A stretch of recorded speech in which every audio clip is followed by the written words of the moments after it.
running for president in 2024. Welcome, Alan. Thanks, Jeff. Glad to be here. My pleasure. Running for president, that is not what you hear every day. Tell us, sure. Yeah, tell us what led you to make the decision that you're going to run in 2024. Well, before I even get into that, I'd like to address all the younger people that are watching and listening. Hopefully there's a lot of them too, because they may be looking at me and saying, "Oh no, another old white guy." Let's pick that apart first. Old. If this is working optimally, which it is in my case, trust me, no problem.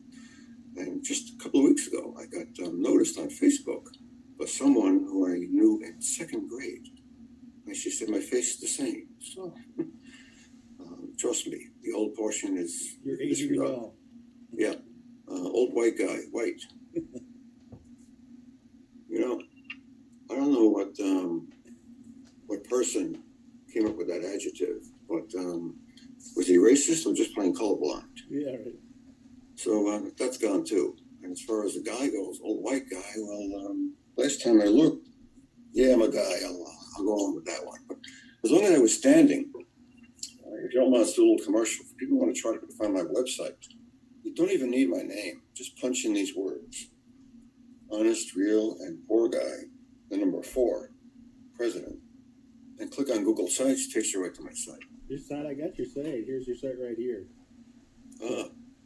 Sounds good. So if they find this, then they're at the right place. Well, they told me you're the best, so thanks. Yeah. Anyway, before I even answer that question, I'd like to apologize to you because I may not be able to answer some of your questions. And there's 3 really valid reasons why. It's not a cop-out. I'd like to run through them right now, if that's okay. Go for it. Well, every candidate that's ever run for president or anything, in any office, at any level, federal, whatever, they have this platform. I don't. I have one central idea I call my core principle, because everything emanates from it. You can call it a platform. Nobody says a platform has to be 10 items or whatever. I have just one. And what it is that the people out there, believe it or not, are going to decide their own fate. What a novel idea. We the people.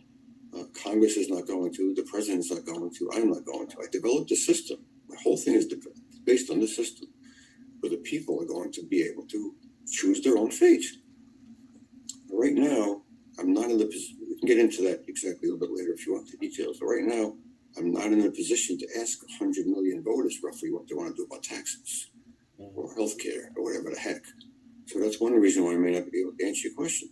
My opinion will be there, based on their opinion. The second reason is, unlike Trump, I'm going to use him as an example because he's more known as president than Biden right now. I would not operate in a vacuum. I depend on people that know what they're doing, experts in the field.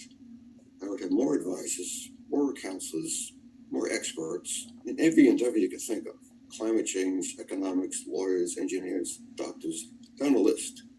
And I would be guided by their judgment. There'd be times when I may be the deciding vote, but 9 times out of 10, it's going to be a team effort. And right now, I don't have that pool of experts to pick their brains on right now. So that's the second reason. And the third reason is, I'm not doing this to play games. I'm really not. I'm doing it to win. And there's really 2 reasons: to save lives and improve the quality of life for people who are alive. Now, if I came out with my personal viewpoint that was to the left, well, then the righties aren't going to vote for me, are they? Same in the other direction. Right. So again, whatever most people want to do, that's what I want to do, and that's it. If you add all that together, I'll do my best to answer your questions, but it might be a little bit hard. So I have a question for you. So you're surrounding yourself with experts, and what happens if you end up with a Dr. Fauci, who's an expert who has let the American people down with his handling of the COVID crisis? Well, again, I would not be depending on one person. I wouldn't depend on one doctor or one lawyer or one engineer. Many experts in each field. Would you come to the point where you would make a decision and let a person like that go? Well, again, if it came down to my personal judgment, then I would have to use that. Yeah. But there's definitely going to be certain categories where we'll not even ask the general public their opinion on certain things, and certain things you can't talk about. Like self-defense, military stuff, intelligence stuff. You can't vote on that. What do you want to do about, Iran or something like that? So certain things would be exclude. Terrorism is another one. Well, that's a good point. So would you, as president, return back to what the Constitution really intended, which is to leave the war powers with Congress? So as president, you'd have to go back to Congress to ask for a declaration of war before going ahead and attacking somebody. That's something that has gotten lost ever since World War II. Yeah, well, that's a possibility. Again, I haven't looked at every single detail, everything specifically, but that's a possibility. Yeah, I think because you don't have that staff of experts around you. The only thing that I can do right now is kind of ask what your opinion is, which way you lean, what your thoughts are on some of these things that really are based on constitutional requirements and stuff. So where would you pull the experts from? Academia mostly, from industry, from everything. Just like in many of my Facebook posts, I put that no one is excluded. Rich or poor, smart or not so smart, or tall or short, but it doesn't matter. Think tanks, there's many places to get experts from, including the ones that are up there right now. Right. So would you poll the people more often as to have a link to the population that is more tangible? Well, that's the basis behind my whole idea. What it's actually called is a formula for active participatory government. Don't try to say that 3 times fast. I can't say it 1 time fast. I can't do it. It's about 10. There's 10 steps all listed on my website. I don't have them all in my head, even if I wrote them all. But in general, be picking the opinions of the most people, as many people as we can reach through traditional media and also social media, including people like yourself, from the left and the right, the center, everybody, and try to find out what most people want to do. I give them, 2 choices. The solutions to every problem that mankind has globally, nationally, whatever, they're out there. These things have been analyzed by experts already for years and decades. The answers are there. So the very first thing I would do is find the 2 most common answers to whatever, let's say taxes, for example. Present the top 2 choices to the people out there with a chart showing, well, if we do this one, this is going to happen. If we do this one, this is going to happen. You tell me which one you want to do. Then it will formally present that to Congress as the people's choice and say, well, me and you guys are working for the people out there. They told us they want us to do this. Now do it. How do you get around those instances where people are saying they're basically loyal to a particular choice because of politics or political reasons, party, or not necessarily just party, but there's profiteers on all sides, and they don't even have to be affiliated with a party. Maybe it's a lobbyist who, you see all the time. We got this study and that study, and you look at the results, and it's almost like the courtroom where you have the prosecution and the defense that bring in 2 experts and they come in totally opposite conclusions. What do you do in that situation? Statistics can be twisted a bit too, naturally. Well, again, there's no perfect solution. You can't please all the people all the time, as we know. But this is a democracy, and in democracy, majority rules. So whatever the majority of the people want, that's what I'm going to go for. Well, this is a republic, a representative republic. That's right. And what you're talking about does go more towards a democracy, and right. So that's a different system that Americans. I mean, everybody thinks we're a democracy, but we're not. Yeah. We're a representative republic. So, right. So what do you do? How does that impact the role of those representatives that voters have sent to Washington, D.C.? Well, that's where this all comes down to. It's representative government. I can go into why it is, in my opinion, but it doesn't matter at this point. The important point is that the representatives are not representing us, That is true. are they? Without That's the doubt. whole problem. That's right. That's the whole problem. So my formula will take care of that. Make sure that the people are there, implement the will of the people. How do you feel about term limits? Again, that's something I haven't delved into too much, but it's probably a good idea because, absolute power corrupts absolutely, including Supreme Court justices, for example. Most of them are pretty good, but, we're people. Nobody's a robot. Nobody's a computer. Nobody's a Vulcan. So. Well, I think people have found that is absolutely true. Also, regardless of gender, because I went to the speech by a black congresswoman who was saying that we won't solve our problems until all white men are out of politics and out of Washington D.C. Yeah. And what we're finding is, doesn't matter if you're man or woman, that power corrupts you. I think we've all seen that. Yeah. So that is still why I brought up that point in the beginning, an old white guy, because those guys they're in control all the time. That's right. Should not be. Right. Okay, so how about healthcare? What are your thoughts on healthcare? Healthcare. That's one where I haven't gotten into too many details on. I will again pool my pool of experts on that and see what works best. I have nothing against Obamacare. It's the best that's come up with it. Republicans have been fighting it for like a decade, and they've never been able to come up with anything better. So right now it works. It needs to be tweaked like anything else. Nothing's perfect. But again, if I was up in the top position, I would see if there is something better. Or if we could modify it even more to make it work even better. Yeah, I think Republicans have come up with an alternative, but they haven't come up with an alternative that is sellable to the American people, because the American people have become this, we're going to give us as much free crap as we can. As a society, I think we've become the society of McDonald's. Everything's instant. We got to have instant gratification, or we're going to be upset. That's for sure.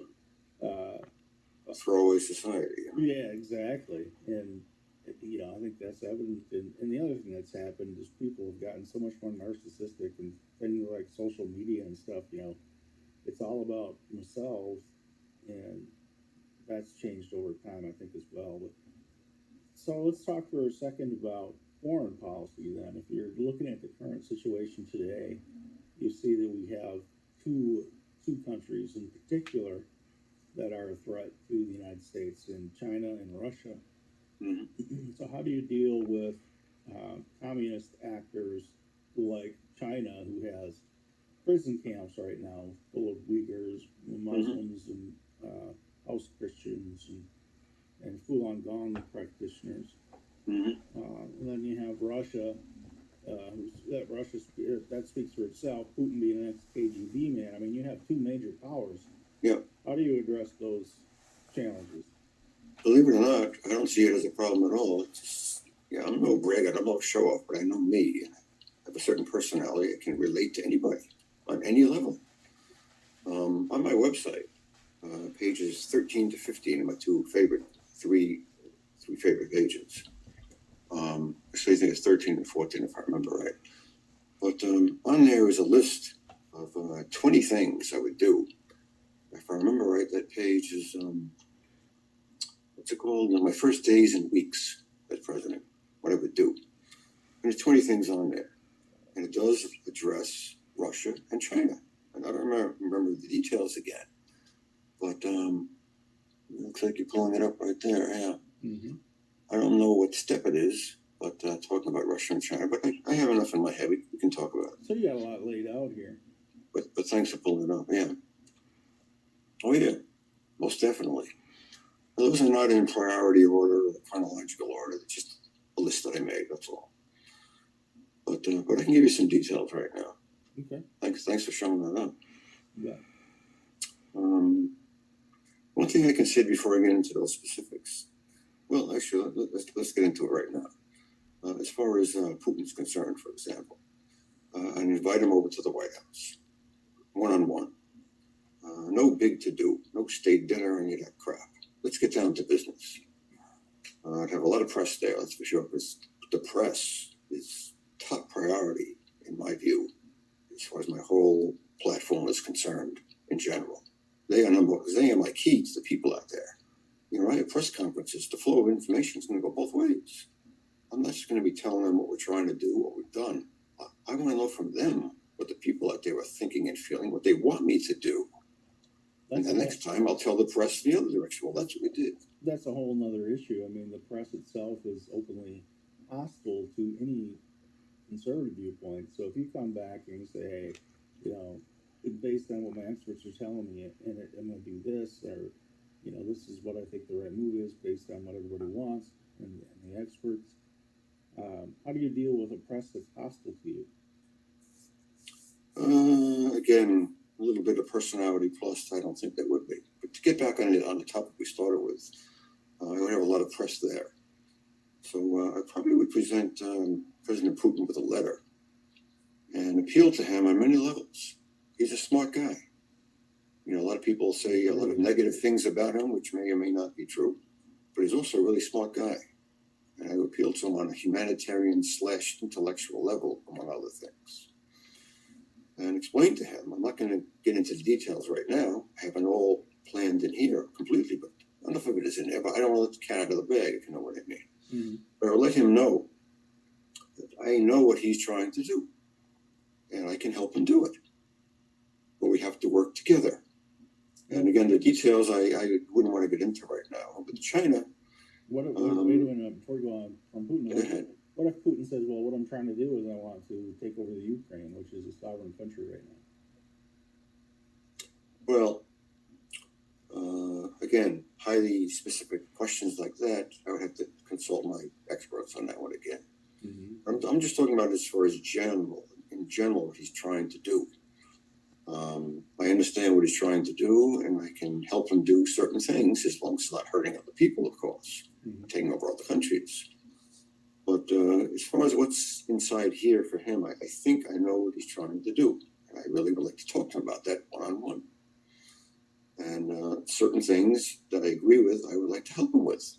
And we can work together on that. As far as China goes, you know, China is what they are now because of us. We invested in the country decades ago. We brought them into almost from an undeveloped third developing country, undeveloped. If we did not bring our companies over there and invest as we did, they would have been decades behind where they are right now. Yeah, but China had the choice not to be a communist country that puts in, that is a brutal country that murders people. Well, it's an autocracy. It's a dictatorship. By the thousands. Yeah, but that's what the United States is not responsible for. Oh, I know that. I'm talking about their economic power. Well, certainly. We forfeited our own economic power. We sent our jobs across the seas for cheap labor is what we did. That's right. And they got their political, military power because of the economic power. Mm-hmm. So it all came from us. They owe us, is what I'm getting at. Mm-hmm. So we have to work. We have to work together. I would not be trying to eliminate China. That would be slightly impossible anyway. How do you handle the human rights violations, though? Do you feel that a president has to say to China, hey, look, this has got to stop, and then we can work together? How do you approach that? Of course, definitely. And a hot topic for me, which I'd like to talk about as far as foreign relations go in general, economic sanctions. It's the stupidest idea ever thought of. I can't believe in presidents that I like have done it. And I don't remember all the details in my head, but I'll tell you what I think. Let's give an example. Sure. Some country does something that we don't like. It's usually killing their own people. So we say, okay, we're going to put sanctions on you guys now. Let's see what happens. You have to remember the mentality of the dictator that's in this country. It's almost always a dictator. I'm not going to name names or countries specifically. That type of person doesn't give a damn about his people. The proof is he's killing them already. So if we put sanctions on their country, which those people are already living under harsh conditions because it's the dictatorship. We talk about shortages of toilet paper. Are you kidding? They have nothing. Now we put sanctions they're going to have even less nothing. You think it's going to hurt the dictator? No. Of course not. He's the top dog. He can get filet mignon, the top, wine in the world. He can get anything. It doesn't hurt him at all. Yeah, I think the theory is that, number one, the sanctions don't work. well, I think number the theory, two, before we go on, I think the theory is that it does affect the people, and that's what pushes the people into not accepting the regime and doing something for themselves. That's the theory behind. Yeah, but it doesn't work with a dictator like that. Only just kill his people even more. In fact, that's their initial reaction is almost always that. He says, "Well, you put sanctions on me. Guess what? I'm going to kill even more of my people." And guess what? He does. So what happened? Besides just going straight to war with some of these countries, what are your alternatives to war and or sanctions? Well, of course, diplomacy. I didn't get into all the reasons why I don't like the economic sanctions, but we can skip that for now. But one thing I would do, if it came down to the wire, where they're hurting a lot of people, maybe in adjacent countries being hurt or threatened, and we really have to do something. We have to. What I would do is tell very directly the president of that country, prime minister, whatever his category is, the dictator, not going to call himself that, and tell him, listen, we have our missiles trained on these particular coordinates, one of your military bases. You have 30 minutes to get your people the heck out of there, because we're going to blow the heck out of it. And again, the people that work there, they have no choice. They're not a dictator. They have to do their job or they get shot. So they don't deserve to die. The equipment needs to be eliminated, but not the people. Yeah. So I give them 30 minutes to get out of there, and hopefully they will. And then we push the button and blow the heck out of it. Yeah. The United States and Israel actually do practice that in situations where the target is not occupying the building. Yeah. So, I understand what you're saying. And the sanction part of it has an interesting history, and you could spend a whole show talking about sanctions. If you look, probably the most famous example is the World War II sanction, the embargo on Japanese oil, which pushed the Japanese into declaring war on us, attacking us, because they didn't have oil to for anything. They didn't have oil to expand their empire, which is what they were focused on at the time. So there's people on both sides of every issue, and sanctions is certainly one that, like you said, we could talk, we do the whole show on that. But do you want to share the other reasons that you don't believe in sanctions? I think you started. Oh yeah. Well, again, number one, it makes it worse. Number two, directly or indirectly, we have trade with that country. So it's going to affect our economy as well. And even if it doesn't directly, it's going to affect our allies, because they have trade with that country too. There's some more reasons why it doesn't work. I think there were like 5, I can't remember the rest, but that's enough. The major reason is it's just going to kill his own people, and it doesn't work. What do you do with people who are so rich that they can affect the country's political leaning or affect an election, or the right would point to George Soros, who has a history of manipulating the currency of countries, and the left would point to the Koch brothers. What do you do with those people or those major corporations that are pushing for things to happen a certain way? Well, you could just about name the topic. I have put posts on it. I have hundreds of posts, hundreds. I have a big one about taxes. Everybody talks about what to do about that. A lot of the people that want to make some kind of a change to the tax system, they're always going to the rich, tax the rich, tax the rich. Well, I say that too, of course. But, it's their money. They did earn it, hopefully legally. It's their money. I'm not going to put Jeff Bezos in a poorhouse or Elon Musk. But, of course, I would tax them far more than they are now. But I've run through the numbers. I'm a numbers guy. I'm a quantitative kind of guy. And again, I don't have it all in my head. But if I remember right, it's on one of my posts again, the middle class, lower middle class, and the poor people, of course, I would not raise their taxes at all. They could barely pay what they're paying already. Right. So that's a given. The richer people, again, they would pay significantly more than they are right now. But if you add up the numbers, it's not enough. That is not enough for what we need to do. There's a whole category of people, whole range of people that nobody talks about. But I'm going to talk about right now. It is the upper middle class. People making, say, 100,000 on up, $250,000, $500,000. There are many millions of families like that, millions of them, dozens of millions. If you increase in a sliding scale, prorated, I think the first one was I think it was 100,000. If you increase those people 3,000 a year, which is only like $65 a week, it's like nothing. Coffee money, something like that. If you multiply a medium or even a small number times a big number, you get a really big number. So if you take that category of people and you tax them prorated, the more you make, the more you pay, it adds a lot of money. So you're talking about a flat tax rate? Prorated. Okay. The more you make, the more you pay. Okay. And you get tens of billions of dollars just from that, if not 100 billion. I forget the exact number. It's on one of my posts. And that is enough. If you add it up, I think it came to about 200 billion a year just by doing that additional on top of what the government has right now. So do you completely dump the current tax code and go with an increase in flat tax scale based on income? Well, again, I would consult the economists for that. This is what I came up on my own. Yeah. And as far as corporations, ditto. Right. I have a post about that too. A lot of people have said that you can't tax corporations. It's going to put things out of business and hurt the economy, blah, blah, blah. That is totally untrue.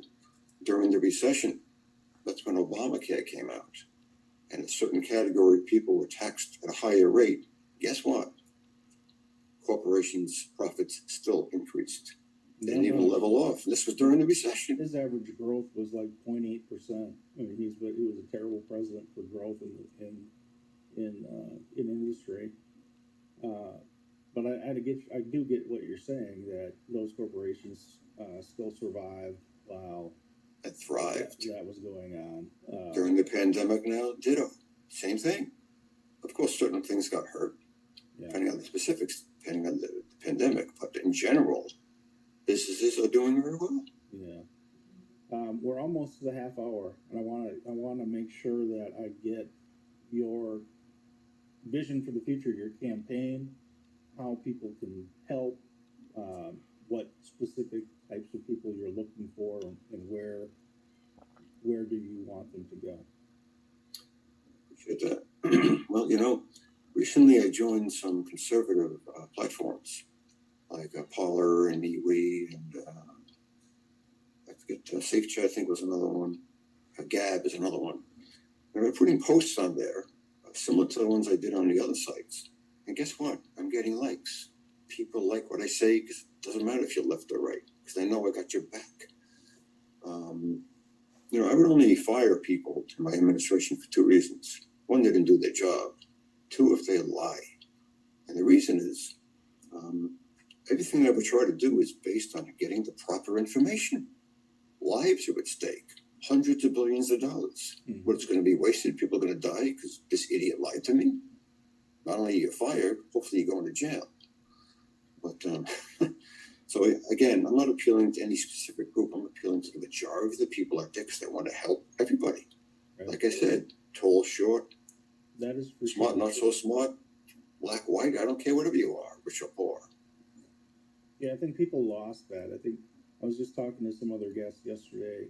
And I made the comment, people are basically generally good. And I think, people got in their corners and people have forgotten that and just assigned to say you're evil because you don't agree with me kind of thing. But I really want to get to, do people go through your website to contact you, to help you with your campaign coming up? Where do you want to direct those people to go? I would say to my Facebook group, or to the website again, and I'll show it off again. We'll just punch in those words: honest, real. You don't need parentheses. And poor guy, number 4, president. Click on Google Sites; it takes you right to me. Okay. And your Facebook page is titled what? Your group page? It's the same thing, honest, real, and poor guy for president. Okay, awesome. So what's your next step then in getting your campaign moving? Well, believe it or not, I tried to do this in 2020, running against Trump, but I didn't even file with the FEC because I didn't get far enough. I had no idea when I first started doing this. I was never into politics my whole life. I was always a STEM guy, and I still am, but I could do both. I had no idea that the only problem I would have is such a catastrophic one too, is getting people know out there that I'm alive, spreading the word. Yeah, It's unbelievably hard. it is very difficult.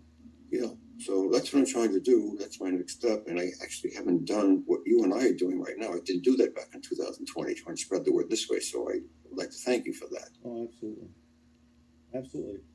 So our time is up right now. I have to tell you, very interesting conversation, and I have to give you a lot of credit because a lot of people sit by the sideline and complain and do nothing. Yeah, and here you are.